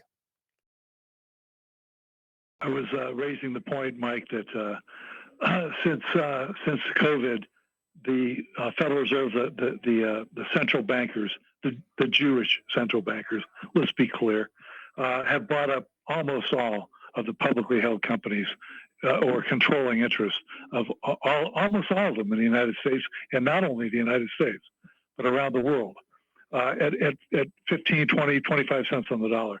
They also, there's an article that ran today about how they now control, as everybody's been kicked out of their homes, 1/3 of all the property in the United States. So they are landlords. They can cut us off from credit.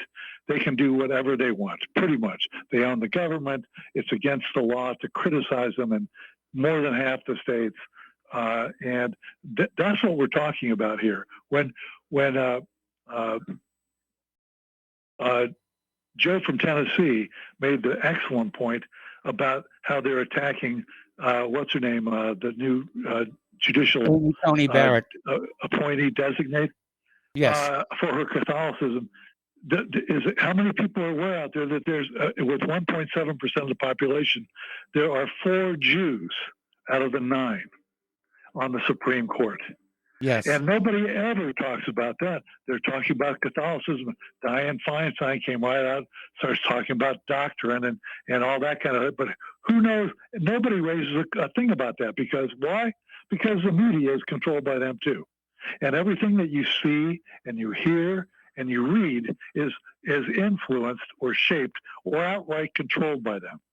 Along with, they're going to be your landlord, they own your government, they own your legislature, they own your media, they own it all.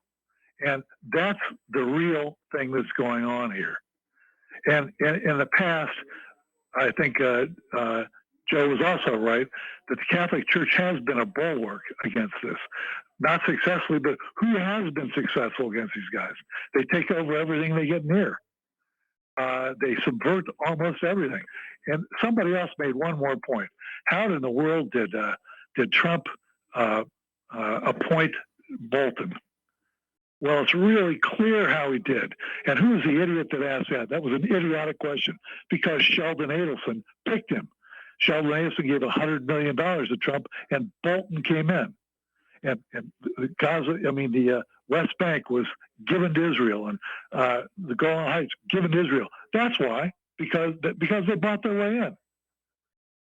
And it's ridiculous. How did he get in there? Well, let me ask you something. It was a bad choice by Trump to appoint Bolton, no doubt about it, who's a total crook given to us on a platter by you-know-who, by the you-know-whos. But what about Obama? This idiot, appointed Hillary Clinton. He appointed Joe Biden. He appointed Comey.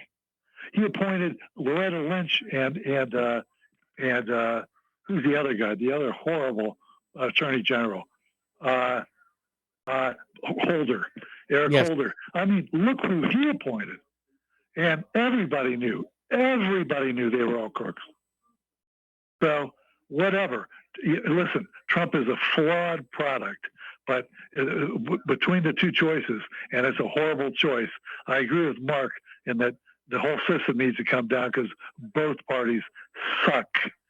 And they're bringing us down. They're both owned by the same corporate people that now are our landlords, as well as our media masters and everything else.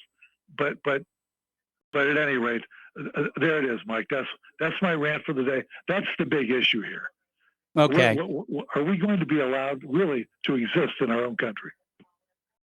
Are we going to be tenants in the land that our forefathers basically created? Yeah, sharecroppers at best. Okay. So, all righty. Yeah, that's it. Well, thank you for the phone call. We got more callers waiting on the line, but we're too close to a commercial break. Okay, apparently the Trump administration and the CDC are being sued by landlords over the unconstitutional moratorium on evictions. So there's a fight brewing over that. And, I think the landlords ought to be thinking about, do they really want the properties just sitting there unoccupied without anybody there to take care of them? And apparently there are so many evictions on the horizon that there are new companies starting up where that's all they do. They're hired by landlords who don't want to actually have to confront their tenants.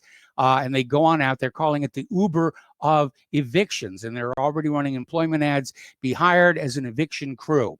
All right, we're going to take another break. for commercials. We're going to be back with more phone calls after these few words.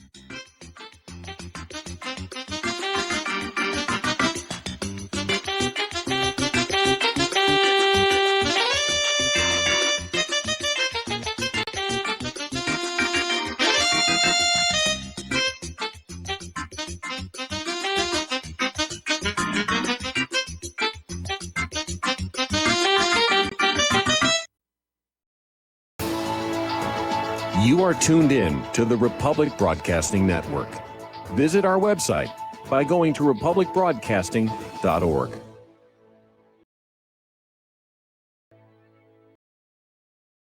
Extend your life with Extendovite, a 7-herb combination made from garlic, cayenne, bilberry, hawthorn, ginkgo biloba, valerian, and milk thistle. Each herb was chosen for their abilities to help improve irregular heartbeats, chest pain, lower cholesterol, as well as normalize blood pressure and clean and strengthen arteries, plus much, much more.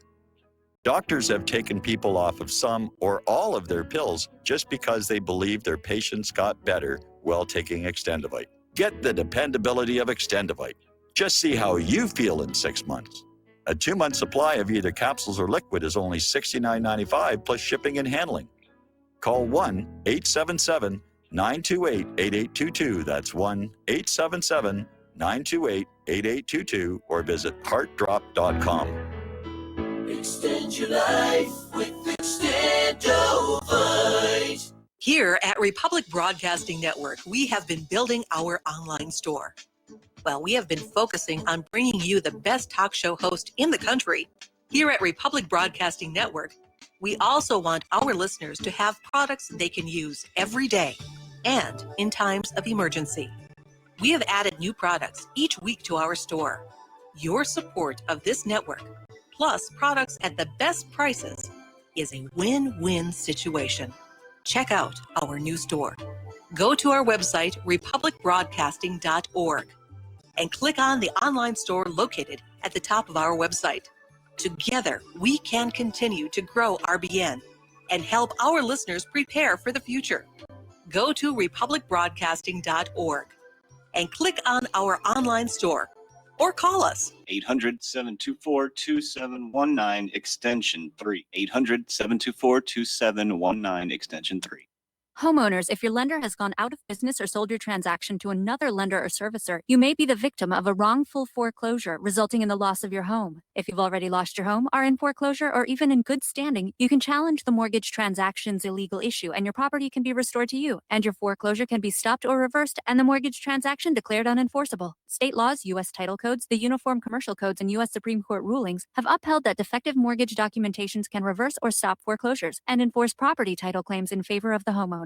We are having successes in stopping the process of foreclosure, the enforcement of the foreclosure judgments, the sale of property, and evictions after the sale. We are not attorneys, and we don't give legal advice. We are a professional team of legal researchers, providing forensic mortgage audits and expert witnesses. We have the knowledge to produce the evidence and enforce laws regarding your legal issues. We've been in business for 12 years without a complaint. Consultations are free, and we provide a free title search to confirm if your mortgage has legal defects. Please call 855-253-3748. 855, 2, keep it today. What this country is coming to, I sure would like to know. If they don't do something by and by, the rich will live and the poor will die. Doggone, I mean the panic is on. Can't get no way, can't draw no pay.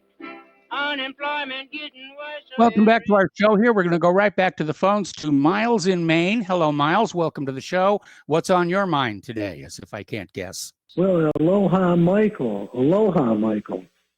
Yeah, I didn't hear the first couple minutes when Mark got on talking about myself and Tom or whoever. But, Joe was right on. Like I had mentioned yesterday, and apparently Mitchell didn't understand that. I wanted to make my main point was about the Armenia-Azerbaijan war. Mm-hmm. It wasn't about Mark or anybody else. Now, I've even said in the past that Mark's a good caller. He makes some good points, but I don't attack Mark. I just challenge what he might say. Now, this guy Mitchell, to the contrary, he come on here and attacked me and Tom. Mm-hmm. And he got a pass on that because nobody challenged him, although Joe did a little bit. But I'm telling you right now, go back to these, and he tries to make himself look really well by citing these numbers, and maybe he's good with numbers. But when you go back there on these numbers, what he's talking about isn't factual at all. I'm not even on these numbers he's mentioned, like in such case. He's talking about John Bolton. Well, I said from the beginning, I don't know where this guy is coming from. The first thing I always say, and you'll probably recall this, Michael, when Trump does something good, I say he does something good. When he does something bad, I say it's not right. And I've mentioned that with Mark and everybody. Yeah. And I've mentioned that with Mark and everybody. But this guy Mitchell is either very well informed or he's just, another troll. Because when you go back and look at these numbers he's citing, he's either confusing me with somebody else. I would like to think that because I don't want to think negatively of anybody commenting on me. He's either got me confused with somebody else or I'm not sure where he's coming from or he's a troll because I haven't talked about Bolton in a long time. Now, I was talking about Barr when I said it takes a crook to catch a crook. But what does that mean, Michael? Does that mean I'm a bad guy or that I'm inceptive as to what's going on? And I don't know why Trump got a hold of him, but I've never been a Bolton fan. And I thought it was terrible from the beginning. Everybody knows Bolton is a chess pawn of Sheldon Adelson. Yes. So either this Mitchell is mistaken, and I can accept that, or he's a troll. So, and I don't feel, Mark called in and said what he wanted to say. I wanted to comment. I call this show to talk to you because I want to get your ideas because you got excellent ideas, in my opinion. That's why I call in, and I love to hear the other callers. But yeah, I'm a Rivero Ranger from way back. And you know what? You did the right thing. I mean, people should be able to comment. I agree. Like when you backed up the First Amendment, that was the right thing to do. Now, I understand Chance, though, too. Chance, he wants to keep the peace and keep the Patriots all on one team. But I still think we can have deliberate debate and be on the same team. Now, this Mitchell came in and he violated the law, if you ask me. He came in attacking me, attacking Tom, attacking everybody. But when you go back to those numbers he cited, he likes to sound like he knows what he's talking about. But those calls, what he's saying those numbers are and what he's mentioning about me are not the same thing. And I don't attack Mark. Mark does. I go to Mark's website.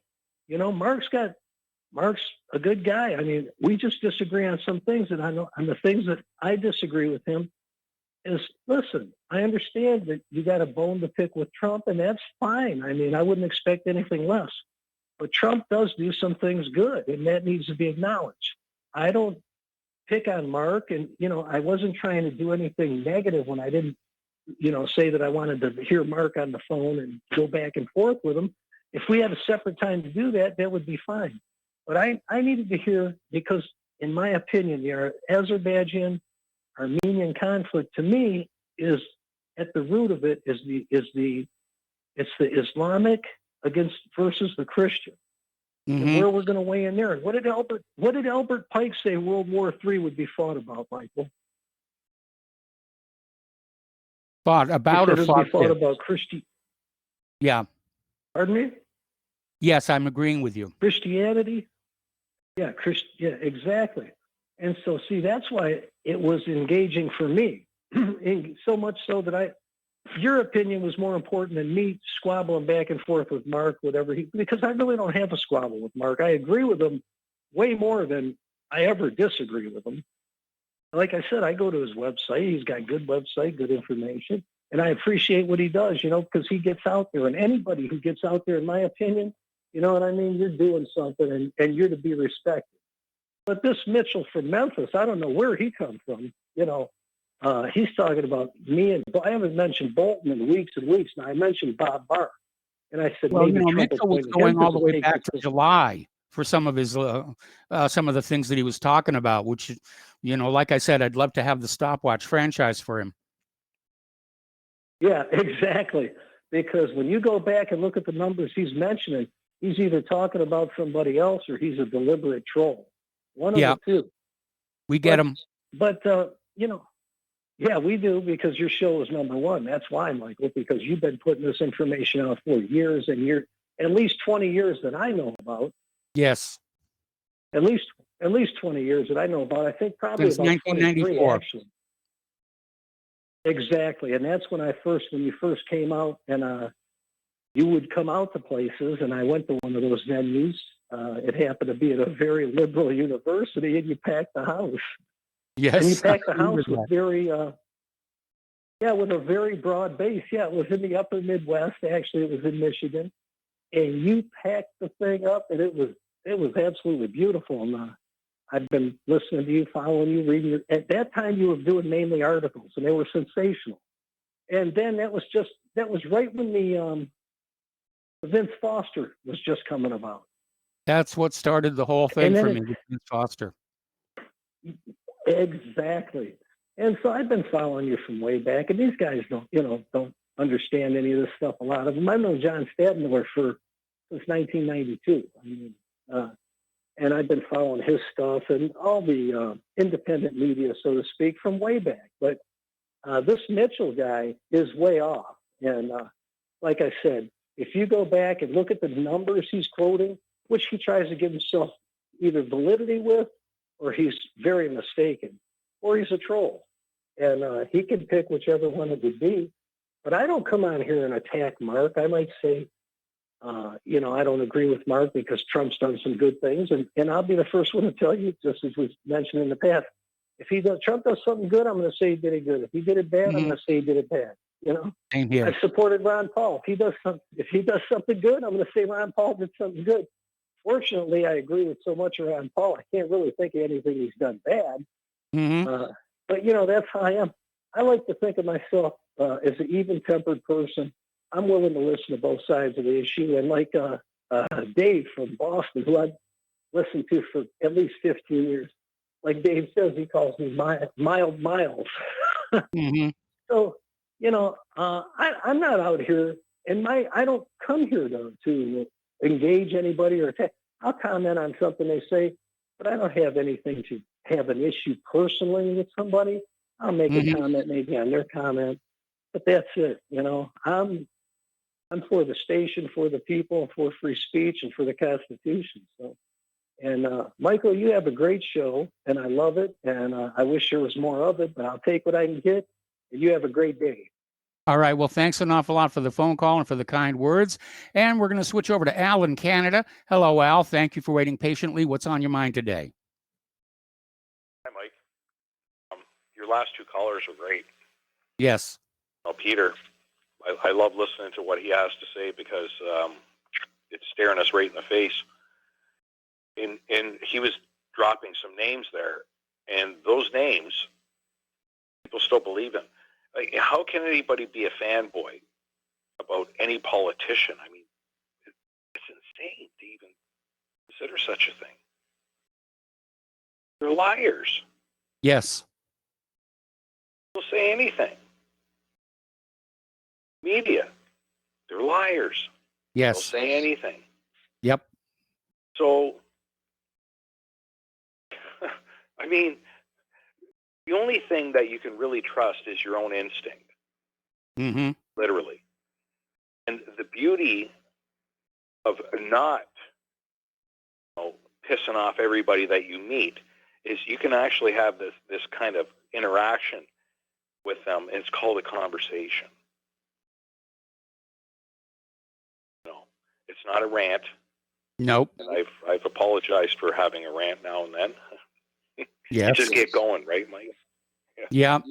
But people just need to slow down. Not everybody's right, and not everybody's wrong. So, you just got to slow down a little bit. That's all. It's not hard. With this, these appliances that you called them, like your cell phone and whatnot. The Yes. appliances, that's great. I love that. It's an appliance. So anyway, with social media and all this, this instant gratification nonsense, credit and all that, and that's pretty much gone now anyway. But haven't people learned anything at all? The best things in life are the things that you have to wait for, you have to work for. Yes. It's just right there, but not yet. So some of your callers, I would like to, see them being a little more friendly to the other callers that call. I would like to see that as well. Yeah, I mean, this is not a First Amendment thing. All it is not everyone's right, not everyone's wrong. Not possible. Mm-hmm.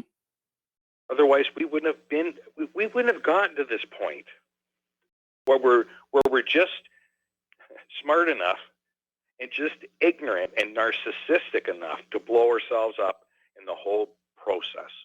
Yes. We wouldn't be throwing trash cans through windows. Yeah, my God. The broken window theory, Mike. Yep. That's a good one to post again on your website, Savings is better than debt. And it always has been, because the hand that gives is always above the hand that receives. Yes. And on that note, I'm going to say have a good one, Mike. I'm going to be Thanks, listening. Thank you. Thank you for the phone call. We're going to switch over to David in California. David, thank you for waiting patiently. What's on your mind? Yeah, I just wanted to say a couple things about. Can you hear me? Yes, you're on the air. Yeah, I wanted to say a few things about Trump. I mean, he recently signed 3 bills to help the Native people. One gives compensation to the Spokane tribe, lost the land in the 90s. The funds and one funds language programs, and the third gives federal recognition to the Little Shell tribes of Chippewa and Montana, Indians in Montana. He finalized the Space Force for the military branch. He signed a law to make cruelty to animals federal felony so that animal abusers face tougher consequences. Violent crime has fallen, and I would probably make an exception after this, like last 3 months probably, but violent crime has, because there's a lot of defunding police, violent, not by him, but violent crime has fallen every year since he's been in office. And then he signed a bill to make hemp legal. Like, there's so many progressive things, what we call progressive things he did. Trump, EPA gave $100 million to the water infrastructure in Flint. His leadership in 2008 surpassed Russia and Saudi Arabia to become the world's largest producer of crude oil. Trump signed a law ending gag order on pharmacists that prevented them from sharing money-saving information. So he's really good on the medical side, saving us money on the VA helped out with them tremendously. Trump signed a law of the states and victims to fight online sex trafficking. It's called FOSTA. Yeah. Which includes, anyways, and I got a few. I'll just go maybe another minute, then I'll make room. Trump signed a bill to require airports to provide space for breastfeeding moms. Tell me that's not a liberal thing, but whatever. And it goes on. The thing is, I think even a lot of the hosts and stuff, they don't even know, because it's not they listen to CN, or they might tune in, through the YouTube or whatever, but it's tremendous. Like, and I do believe Peter's call, and this whole stranglehold, my doubt of him is how much he has resisted to go in Iran so far. I didn't like what he initially did in Syria with that missile strike, even though that didn't hit anybody. It hit a field or some armaments. And I didn't like when he blamed Assad 2.5 years or whenever it was. I might have the wrong chronological thing. When he blamed him for gassing the people, that was misinformation. If he knew it, he's lying. So I don't know what a stranglehold, how much he has. I think he knows he has to play ball with, like what Peter was talking about with Israel and different things. But there's so many things that he's doing that's unbelievable. And he just gave the borders, like not letting everybody come in. That's wisdom. When you just let a nation come in with lower philosophies and stuff, where people like if you have extreme Islamistic or MS-13, it goes on and on. He created a White House VE hotline to help veterans and principally staff with veterans and direct family members of veterans. On and on, and maybe a couple more, then I'll get off because I want to make room. Yeah, we're running out of time here. In that's fact, about we've it got for about that. 15 Okay, seconds. that's it. Some other time I'll call maybe. Thank you. All right, thanks an awful lot. Okay, well, we're coming up here on another commercial break here. I don't know that I'm going to be able to get to all the callers waiting online, and my apologies to those of you who will not make it. Just call back tomorrow. So we're going to take a break for commercials. Back with our last segment after these few words.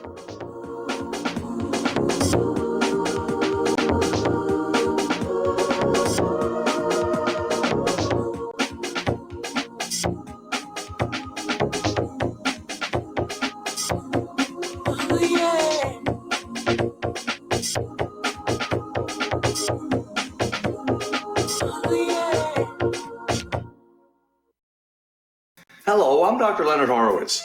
I was right 30 years ago in warning the world about threatening lab virus outbreaks, AIDS, and Ebola.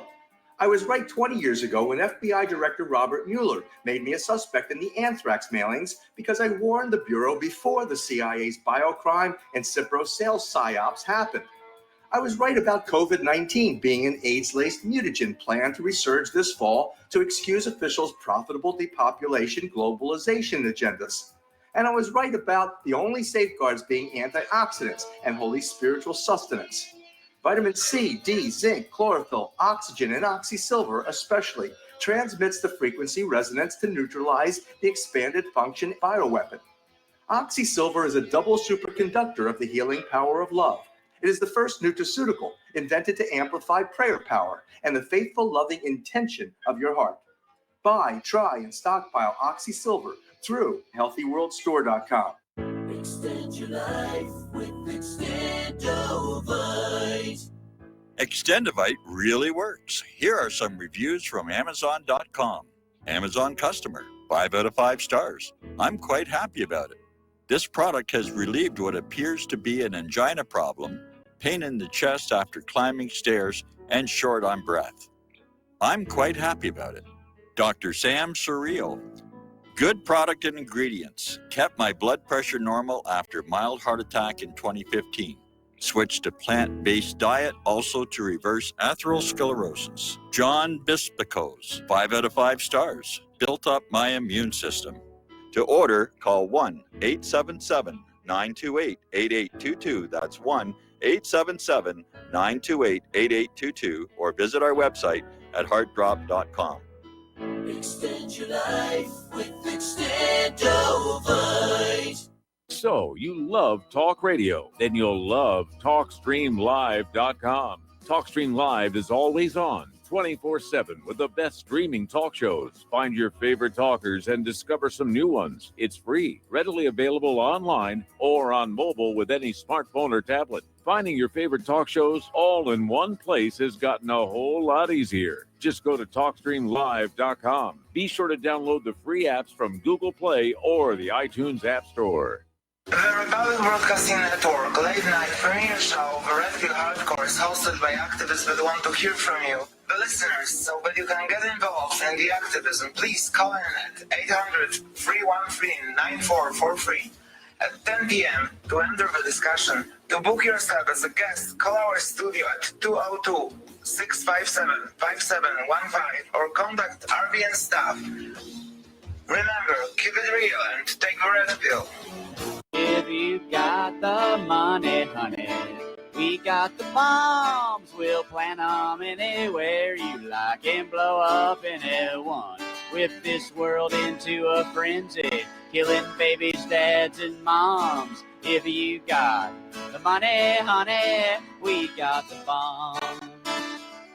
If you got the money, well, we won't say we did. Welcome back to our show here. Last segment of the program today. We're going to go to Chris in Clearwater, Florida. My goodness, we have 2 whole listeners in Clearwater, Florida. Hello, Chris. Welcome to the show. What's on your mind today? Usury. Since Okay. The caller mentioned the Christians and the Muslims prohibit usury in the Muslim Bible and the Quran. That's called riba, R-I-B-A. But you might be surprised to know that it's also prohibited by the Hebrew Torah.